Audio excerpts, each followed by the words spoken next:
To M. Dostoyevsky, Petersburg, August 16th, 1839. Yes, my dear brother, this is the way it always is with us. We promise ourselves to do things without knowing whether we can carry them out. A good thing that I never make rash promises. For instance, what do you say of my silence? That I am lazy, that I have forgotten you, etc. Not so. The whole trouble was that I didn't have a cent, but now I do have money, and I cannot describe to you how welcome is this unaccustomed guest. And so here at long last is my letter. Let's have a little talk. Let's chat a bit. My dear brother, I have shed many tears over our father's death, but now our situation is even worse than before. And I am not talking about myself, but about our family. I am sending my letter to Revel without knowing whether it will reach you. I have the feeling it won't reach you in time. I hope to God you'll be in Moscow. Then I wouldn't be so worried about our family. But tell me, please, is anyone in the world more miserable than our poor brothers and sisters? The thought that they will be brought up by strangers now kills me. And therefore your idea of going to live in the country once you get your officer's commission is an excellent one. There, my dear brother, you could see to their education, and being brought up there would be a happy thing for them. A harmonious development of the mind amidst one's own family, the cultivation of all faculties on Christian principles, pride in family virtues, a fear of vice and of dishonor. These would be the fruits of such an upbringing, and then the bones of our parents will rest in peace in the damp earth. But you will have a lot to contend with, kind friend. You will have either to break off or fully reconcile yourself with our relatives. To sever relations would be disastrous. It would be fatal to our sisters. If you make up with them, you will have to cater to them, and they are bound to accuse you of laziness for neglecting the service. But you will have to stick it out, my dear brother. Pay no attention to those petty, insignificant souls, and be the benefactor of your brothers. You alone will save them. I know that you have learned forbearance, so please do carry out your plan. It is an excellent one. May God give you strength you'll need for it. May God give you the strength you'll need for it. I declare in advance that I will be in agreement with you on everything. I wonder what you're doing now. You are more sincere with Ivan Nikolaevich than with me. You told him that you are weighed down with work and that you have no time, that being in the service is a hellish job. What is there to do? Get out of it as soon as possible. What can I tell you about myself? I haven't had a sincere talk with you for a long time.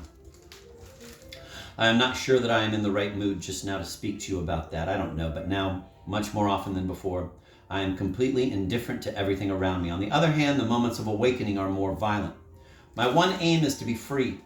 I'd sacrifice everything for freedom. But often I wonder what freedom will give me, what will become of me all alone in a strange crowd. I'll manage to get over it all, but I confess it takes a strong faith in the future and a firm self-awareness to live by my present hopes. But what of it? It makes no difference whether they come true or not. I'll do what I have to do anyway. I bless those moments when I am reconciled with the present, and those moments now have become more frequent. During these moments, I am more clearly conscious of my situation, and I feel certain that these sacred hopes will come to pass. Not tranquil now, but strong characters usually mature in this spiritual struggle. The befogged vision clears up, and faith in life finds a purer and nobler source. My soul is no longer susceptible to its former violent impulses. Everything in it is as quiet as in the heart of a man who conceals a deep secret. I am learning a good deal about, quote, what is man and what is life, end of quote. I can study human characters from writers with whom I spend the best part of my life, freely and joyfully. This is all I can say about myself. I have confidence in myself. Man is a mystery. It must be unraveled. And if it takes a whole lifetime, don't say that it's a waste of time. I am preoccupied by this mystery because I want to be a human being. Goodbye. Your friend and brother, F. Dostoyevsky. By favorite ideas every minute, in dreams and thoughts, life less perceptibly. One more thing. I know how to love and how to be a friend. Recently, there are so many things that are sacred and great, pure in this world. Moses and Shakespeare, all only halfway. Love. You say that you pluck its flowers. I think that there is no man more saintly and altruistic than the poet. Can one possibly impart his exaltation to a piece of paper? The soul will always conceal more than can be expressed in words, in colors, and in sounds. That is why it is difficult to carry out the idea of a creation. When love links two hearts, because, and so much the more, does not show one's tears, but in the breast one can cry.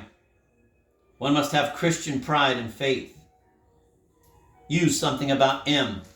This is the reader talking. A lot of these, it shows with ellipses that these are incomplete sentences. So apparently something's wrong. Maybe it's smeared, or it's in some way it's illegible. Use something about M. If a week from today I do not get an answer, I'll conclude that you are in Moscow, and I'll write you at the Cumanin's address.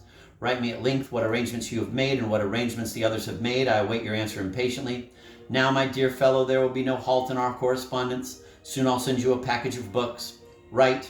I must stop now. That's the end of the letter, and this is the footnote. This letter contains the only known reaction of Dostoyevsky to the murder of his father. And now an explanation of the ellipses. In several places, pieces of the letter have been torn off.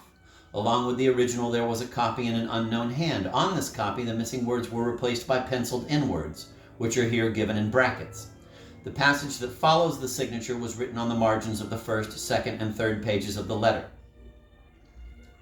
occupying a part of the torn-off edges. The missing words were not given in pencil on the copy and are indicated here by bracketed ellipses.